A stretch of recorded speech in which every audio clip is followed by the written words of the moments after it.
এই জুবিন হল হুলাৰ ভাই মূলা, তাক যোনে যি কয় তাকে কৰে। এই চামকানু মহন্তৰ ইনকাম সেই জুবিনেই। নৰ্থ ইষ্ট ফেষ্টিভেলত লৈ যায়, ইফালে পাপন নিয়ে, পাপন চিয়ানা মাল, ই বুৰ্বক হয়। ইয়াক যোনে যি জেক দিয়ে, মই পাইছোতো তাক বহুত দিন গানে কি আনে চিনেমাখনত, তাক যোনে জেক দিয়ে সি সেইটোৱে কৰে। চামকানু মহন্তই তাক লৈ যায়, ইফালে গৰিমাই তাক যাব দিলে, তাৰ চিজাৰ আছে এই মিৰ্গি। মেইন কথা কি জানো, চামকানু মহন্ত, ননীগোপাল মহন্ত আৰু এটাই ডিজিপিটোৱে 3টা শিয়াল জন্ম দিছে মাকে, দালাল।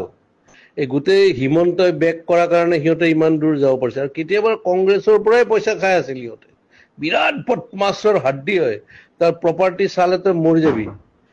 সেই সি লৈ যায়, জুবিন গলে অসমত থকা ছিংগাপুৰ চব মানে একদম হাই লেভেল পইচা দি কিনিব, অমুক কৰিব তমুক কৰিব। এই পইচা ইনকামৰ চ'ৰ্চ কিহৰ? নৰ্থ ইষ্ট ফেষ্টিভেল বে। আমি জানো মাঘ বিহু, বহাগ বিহু আৰু কাতি বিহু, কিহৰ এইবিলাক?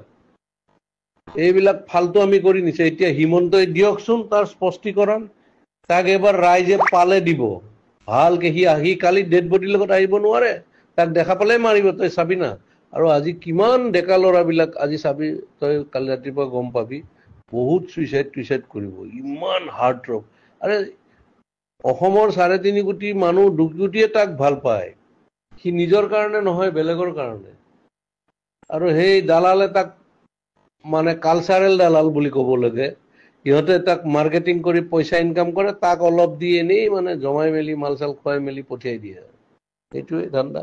এতিয়া গৰিমাক প্ৰেছাৰ দিব ইহঁতে যে এনেকে কবা তুমি, তেতিয়া তাইতো যোৱা নাই। অৰিজিনেল কথাটো এয়া বহুত বহুত এয়া আছে, মানে তাত কি ক'ম আৰু।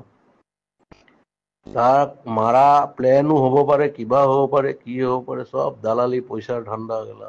অসমখন চেচ। এটা সি অনুষ্ঠান আছিলতো, তাৰ গান, এই লাষ্ট চিনেমাখনৰ ভাইমন দাৰ গানটো সি কি চলিড বনাইছে এই বেমাৰী অৱস্থাত। তাৰ পটাছিয়াম কম থাকে, কিবা কম থাকে।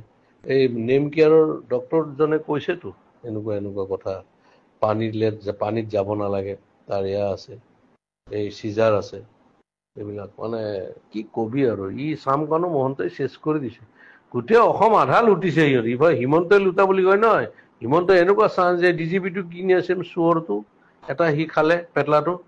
আৰু মাজতো ননীগোপাল মহন্ত সেইটো কি বনাই দিছে। আৰু এইটো ই প্ৰথমতে জিঅ' টিউব দি পেলাই মাৰিলে কোটি কোটি টকা, সেই তেতিয়াৰ দিনতে। এয়া হ'ল, এয়া কি কবি আৰু, অসমীয়া মানুহৰ দুৰ্ভাগ্য। আজি বহুত বেয়া লাগিছে, মানে তাৰ গান শুনিয়ে 90 দশকৰ বিলাক ল'ৰা ছোৱালী ডাঙৰ হ'ল। আমিতো বাৰু চবৰে শুনিছো, কিন্তু তাৰ গান শুনিয়েই মোৰ ল'ৰা চব ডাঙৰ হ'ল। আনকি আমাৰ ছাইডত মিস্ত্ৰীয়ে ৰং কৰি আছিল, সিদিনাখন মোবাইলত তাৰ গানেই বজাই আছিল। সেই তেনেকুৱা কথা আৰু কি কৰিবি ক, সেইটো দুৰ্ভাগ্য। সিও বেপৰুৱা মানুহ, সিও মানে এনেকুৱা, সেইকাৰণে হ'ল আৰু। এই মাইকেল জেকচন 50ত মৰিল, 52 মৰিল, কিশোৰ কুমাৰ 58ত মৰিছিল। এনেকুৱা আৰু উপায় নাই আৰু, মৃত্যুৱে যাক লৈ যায় সেইটো।